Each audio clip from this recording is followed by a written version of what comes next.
Woman, whoa, man, whoa, man. Hello there, lovely people. Welcome back to another episode of what I feel like I'm just going to continue calling Long Overdue.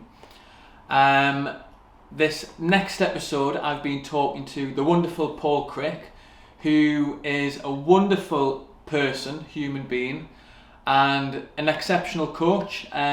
He coaches senior leaders in tech-driven businesses, and just from my conversation that I've had with him in this video, he is beyond insightful, and I can understand why he is such a great coach, but I'm sure you will understand as soon as you get into the nitty-gritty of the video and what we've been talking about, how amazing he is as a person.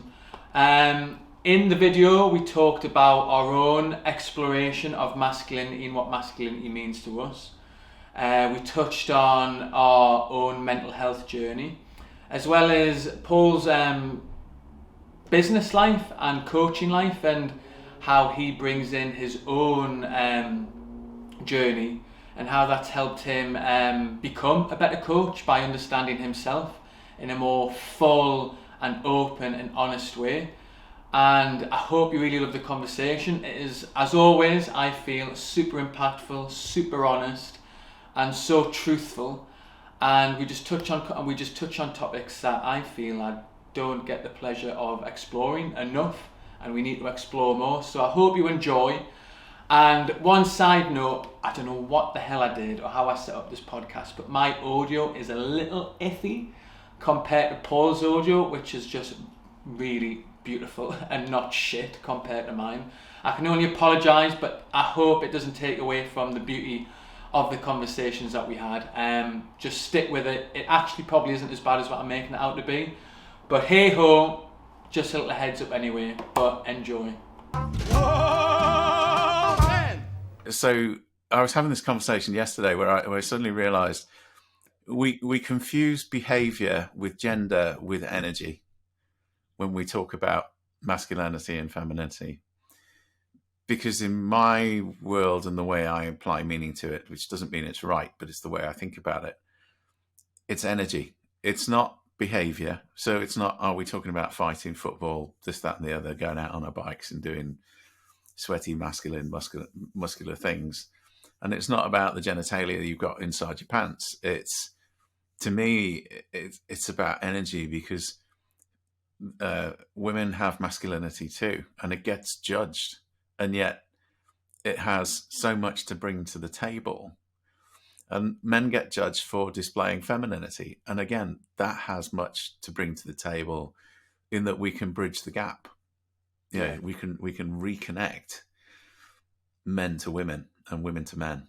And I think in a time that we live in now, that's probably one of the most urgent things. I know we've all got heating bills going up tomorrow, and we've got the financial crisis.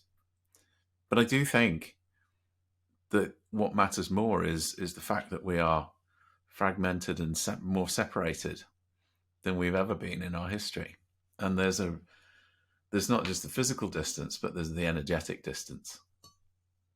Because I know a lot of people talk about how, given the kind of culture, society that we're in now, and things feel quite polarized. Yep. Do you feel as though within that polarization, there's maybe also a polarization of energy, feminine, masculine energy, that we're trying to fight against definitely. These energies? Yeah, I it's perpetuated by the media, it's perpetuated by schools. It's done unconsciously. There's so much unconscious bias around this that we don't necessarily recognize it's happening. You've only to listen to certain interviews, read certain articles to know, even the products and services, the way they're designed, they're designed for gender, which kind of continues to put the obstacle in the way of how do we connect. Now, it isn't saying that, we will become, again, it's not about gender fluidity. It's about emotional and energetic fluidity, I think. And again, and that comes from again, my understanding of mind, again, we think about mind as the brain, whereas the brain is an organ that's inside our skull. But science is showing that mind, if you're willing to expand beyond the skull and look at what mind is, then mind you can define as the flow of energy and information within you and between us. And I think we've lost the art of allowing, or we're losing the art of allowing energy to flow between us, energy and information to flow between us, particularly men and women. I think in our own same-sex groups, we're reasonably good at that. Men will bond and do all the banter stuff, and as long as they've got a shed and something to fix, then they'll talk. Whereas women, are much more open to supporting and don't need sheds and things like that. I stereotype again, so I'm sort of shooting myself in the foot talking this way. But I exaggerate to make a point. Really, it's not to say that women should be men and men should be women. We shouldn't. That's one of the few polarities we need. I think as well, it's being open to the energy that's there and utilizing it when you need it. There's this. I was talking the other day to a guy just about how it seems as though it's a more accepting of women to enter into their masculine energy in order to kind of get ahead, be like the men in like the business in business settings and stuff like that, and many other instances, but maybe, and I may be wrong, but it seems harder for men to enter into their feminine energy because it seems less accepting that men are able to do that, or maybe we put those own restrictions on ourselves and assume that we can't enter into our feminine energy as freely as we should be able to.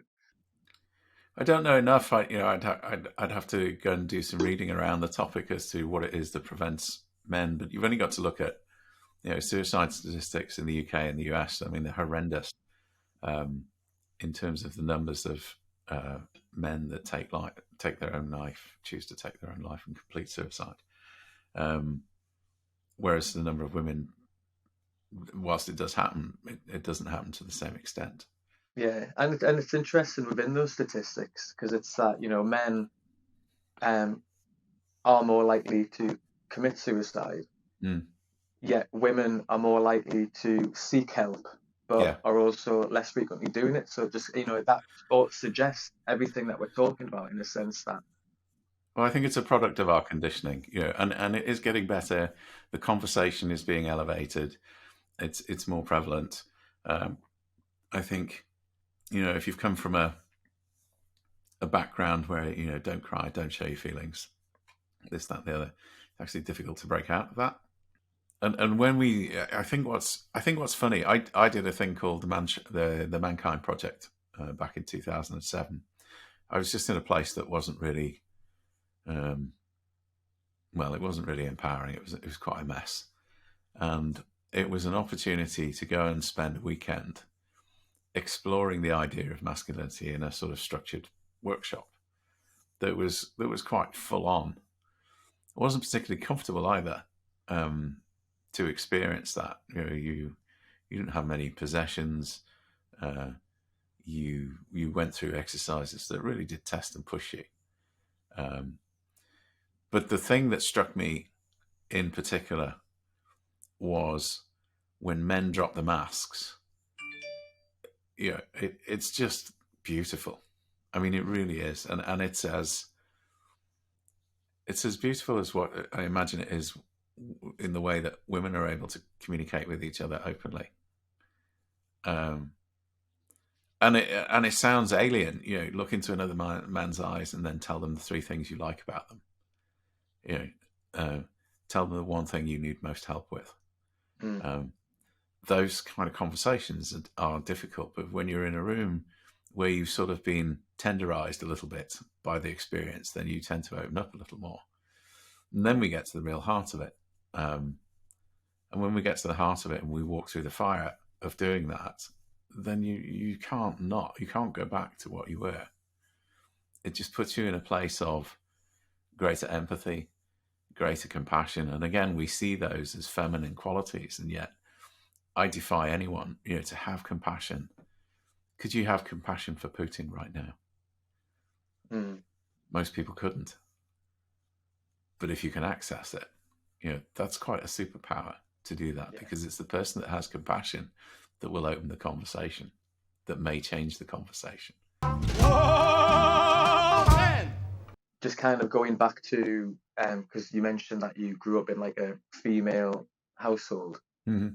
I found that, because I had a similar circumstance, and there was a lot of fear around assuming that I could learn a lot from women as a man, because I always, growing up as a boy, always kind of assumed that to be a man, I need to learn from a man.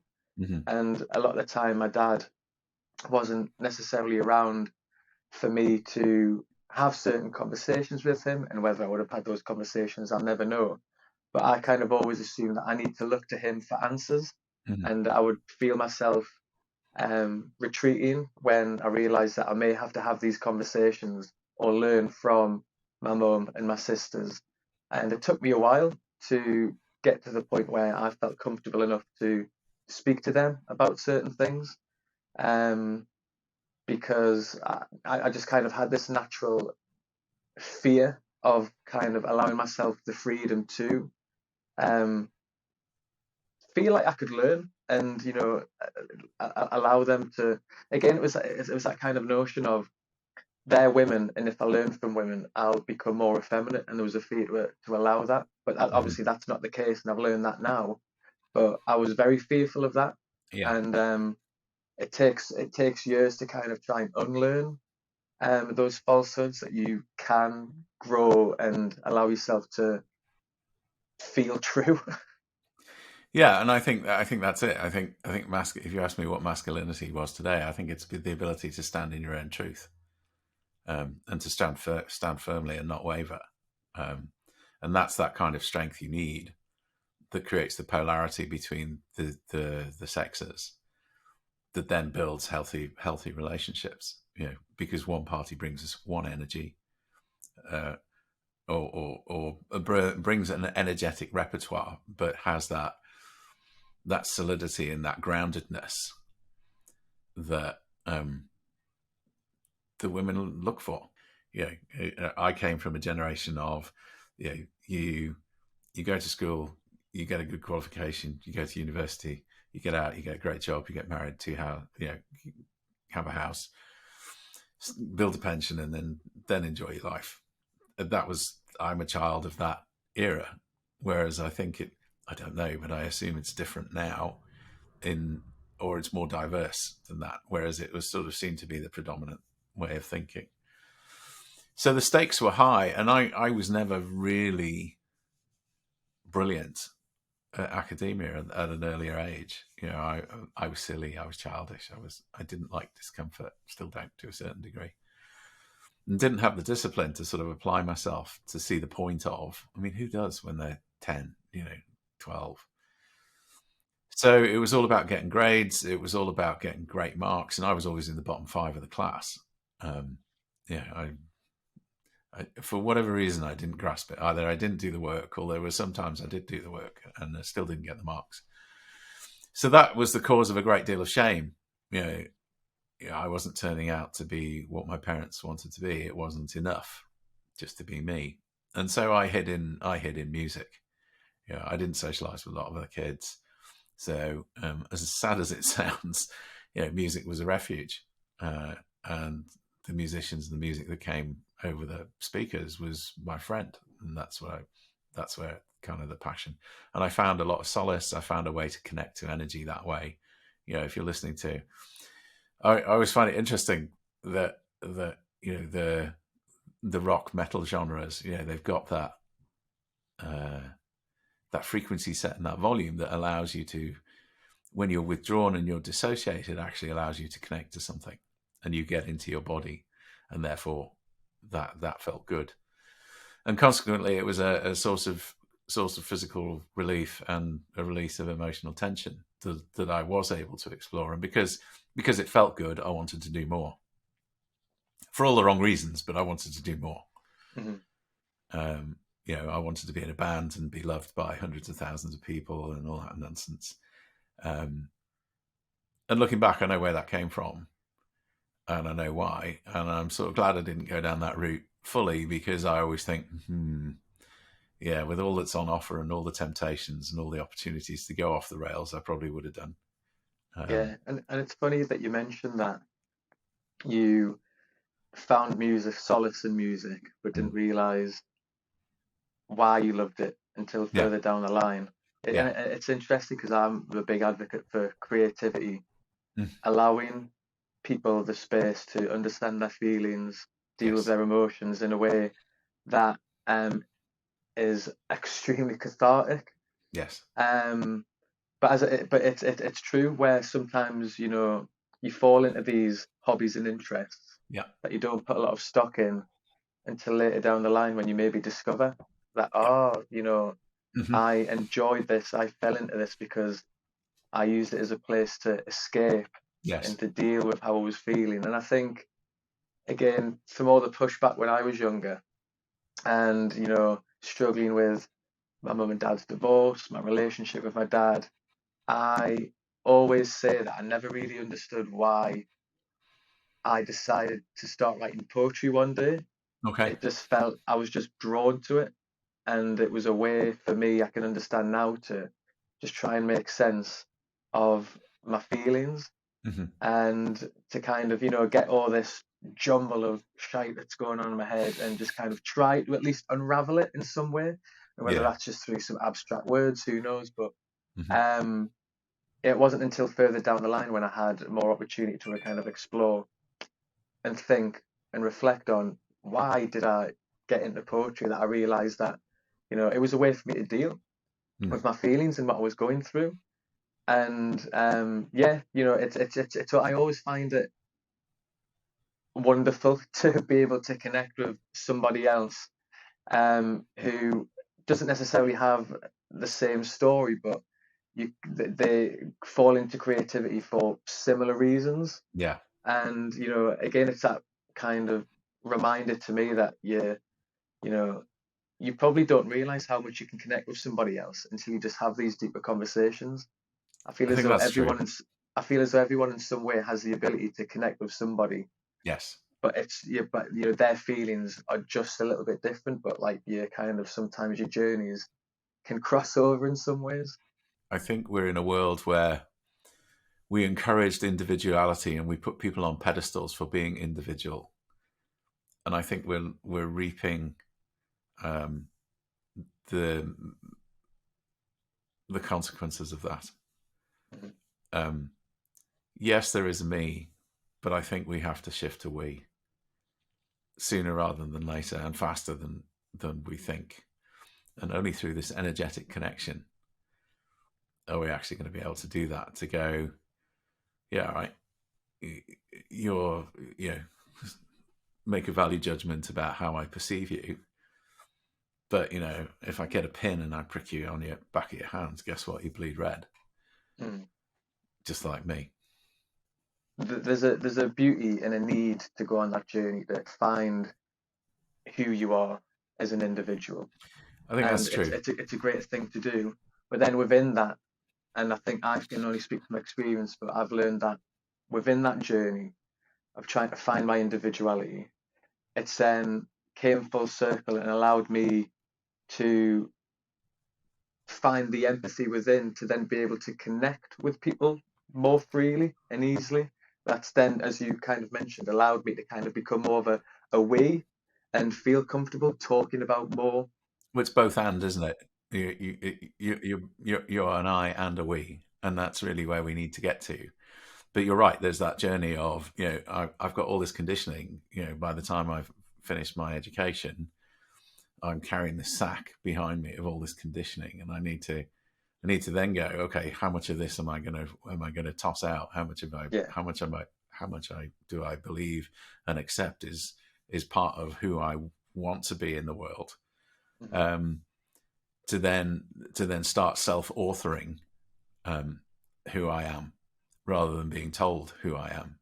you'll never amount to anything. Your grades are rubbish. You're this, you're that. You're not this, you're not that. And marketing and television and all that tells us this. Instagram tells us all these perfect lives. It's like, be like this. Drive this car, you'll be happy.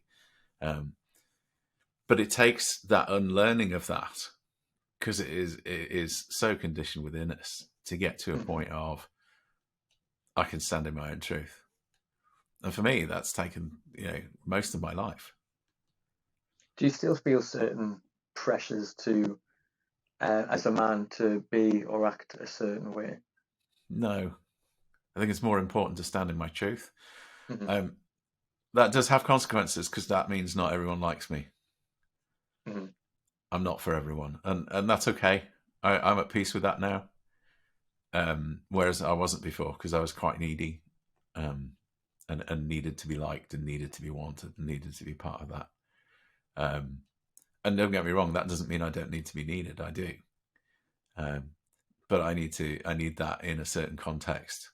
So in my family unit, my wife, definitely, there's not a neediness, but it's good to be a part of that relationship where we need each other to complement each other and lift each other up. So there's sort of three of us in the relationship. There's me, her, and then there's the relationship. So we're contributing to that and building that. So being needed to shape that relationship is really important to me. But we've learned over 12 years how to talk to each other, how to express our feelings, the good and the uncomfortable, how not to project it, how to own it rather than project it out and go, oh, you this, you that. It's kind of like, no, I'm feeling this, and that's why I'm behaving like this. What I need is this. And that takes a long, well, it took, for me anyway, took a long time to be comfortable to get to that place and understand, that's how you communicate, or that's a good way of communicating. Whoa, man!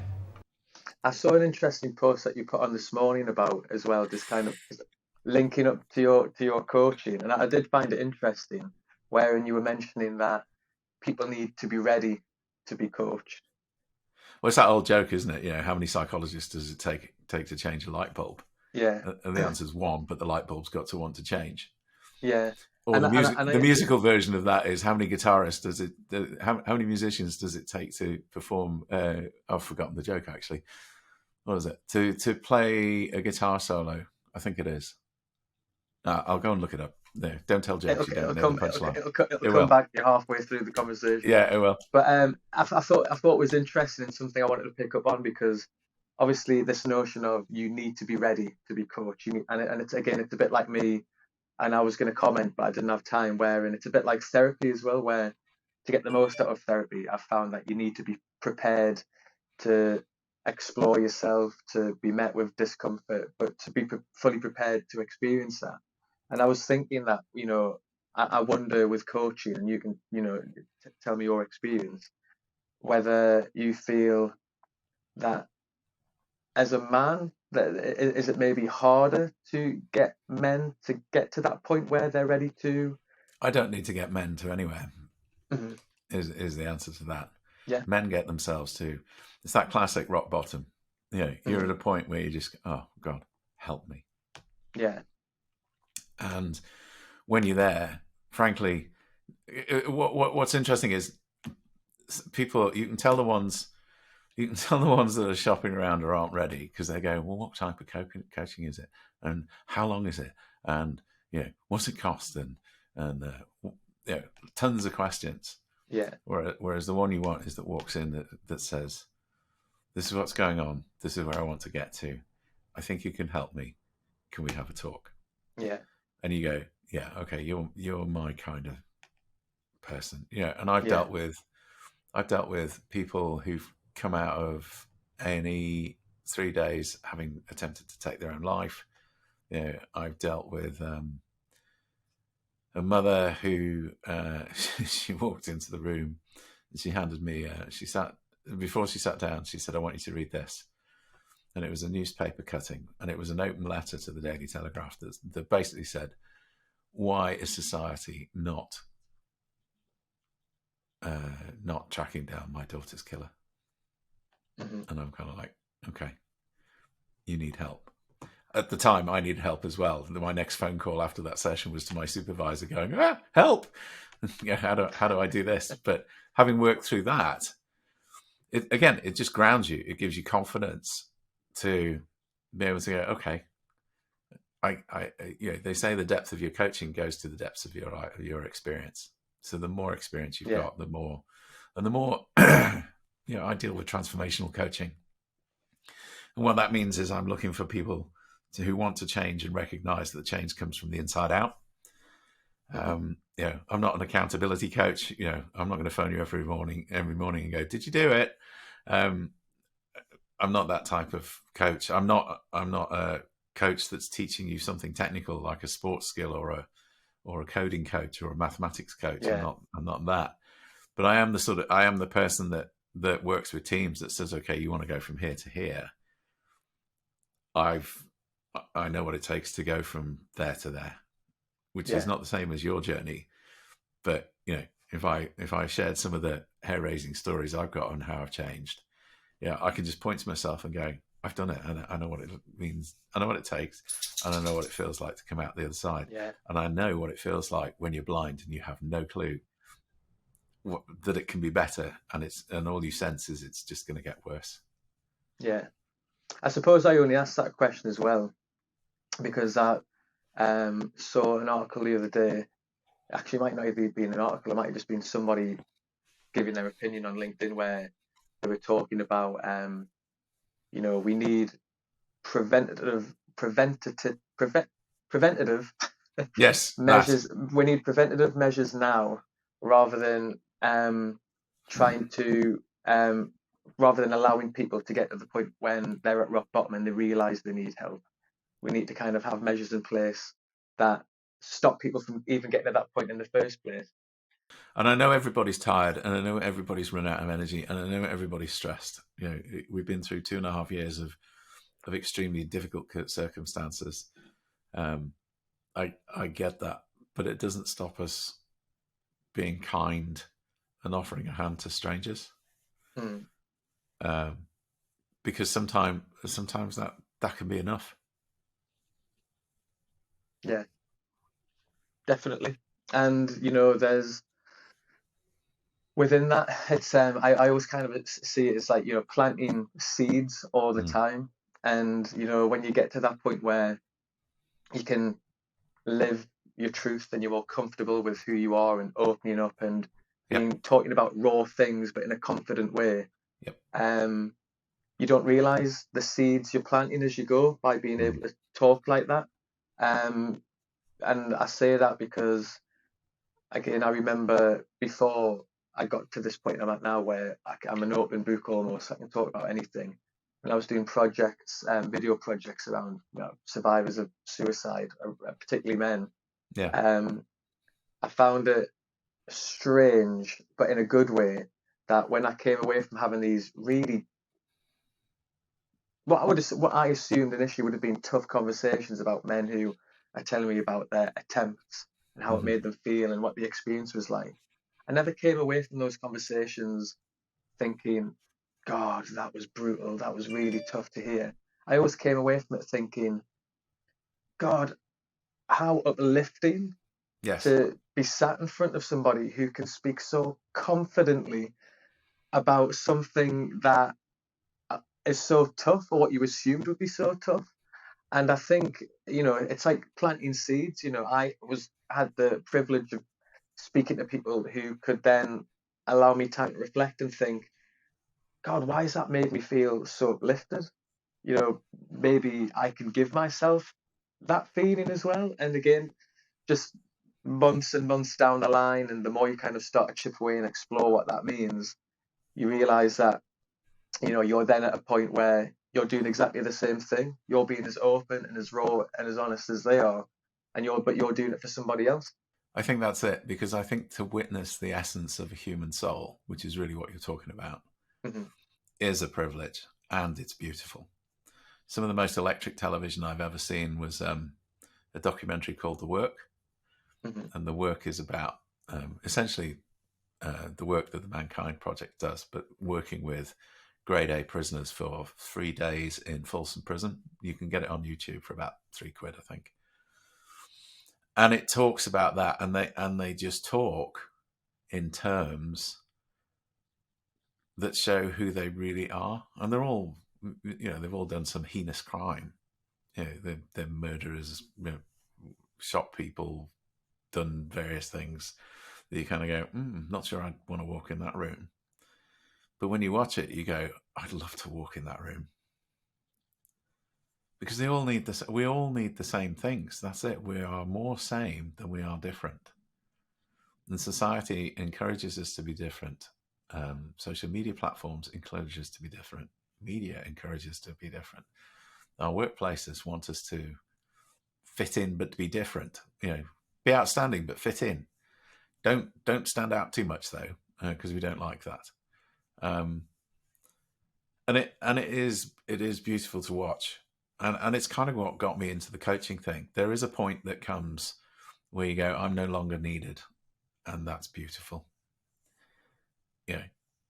For the guy that came out of A&E, I got a letter from him about 6 months later. He said, I've changed my job, I've changed my house, and I'm going with my girlfriend. I've got a new car, and I'm as happy as anything. I'm not playing table tennis in my head anymore. And I just went, oh, yeah, a lottery check couldn't compensate me for that.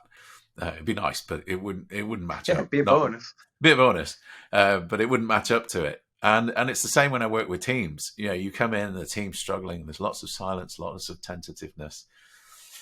But over a period of a couple of days, you can get to a point where the team is talking openly, and they're doing stuff, and they're doing together, and gradually you slip into the background and you go, work's done, great. You don't need me anymore. Fantastic. Do you recognize the moment that you got to where you kind of had that, you're on the other, someone's on the other side of the table, but you've had that lottery ticket moment where you've been like, I feel a lot better now. I've got to a point where I don't need a coach or a therapist or whatever it is in the world that you might have been relying on at the time? I think it's layers of an onion. So yes is the answer. It's that old thing of, you climb a peak and then all of a sudden you go, oh, there's more peaks. Or actually you climb out the valley. First of all, that's the first step. You're deep down in the valley and you get to the surface and you gotta go. Then you see the mountain, you go, oh, okay. And I think it's finding what's for you and what you want to grow and develop into, and using that as a guide. So for me, the martial arts is now home, because when I joined, I think I told you this last time we spoke, but when I joined, it was all about, I need to get fit. I don't want to be like my parents. Physically they suffered really badly into their old age. My mum still does, because they didn't invest in their physical and mental health. But they weren't of a generation where that was important. And they listened to the doctors and believed everything the doctors said. And mum's on a cocktail of pills that you just kind of go, really? I'd love to chuck half of that out, because a lot of it you don't need. And so that's where I started. And there was a little bit of, and if I put a black belt around my waist, I can tell people, hey, I'm a black belt. Hey, aren't I good? Yeah, am I enough now? And about 2 years in, because of the way I learn, I read around the topic a lot, because I've got to know it. Because I did a career where being knowledgeable was important. And I read this thing that said, being a black belt is about the piece of clothing, but it's not about wrapping it around your waist.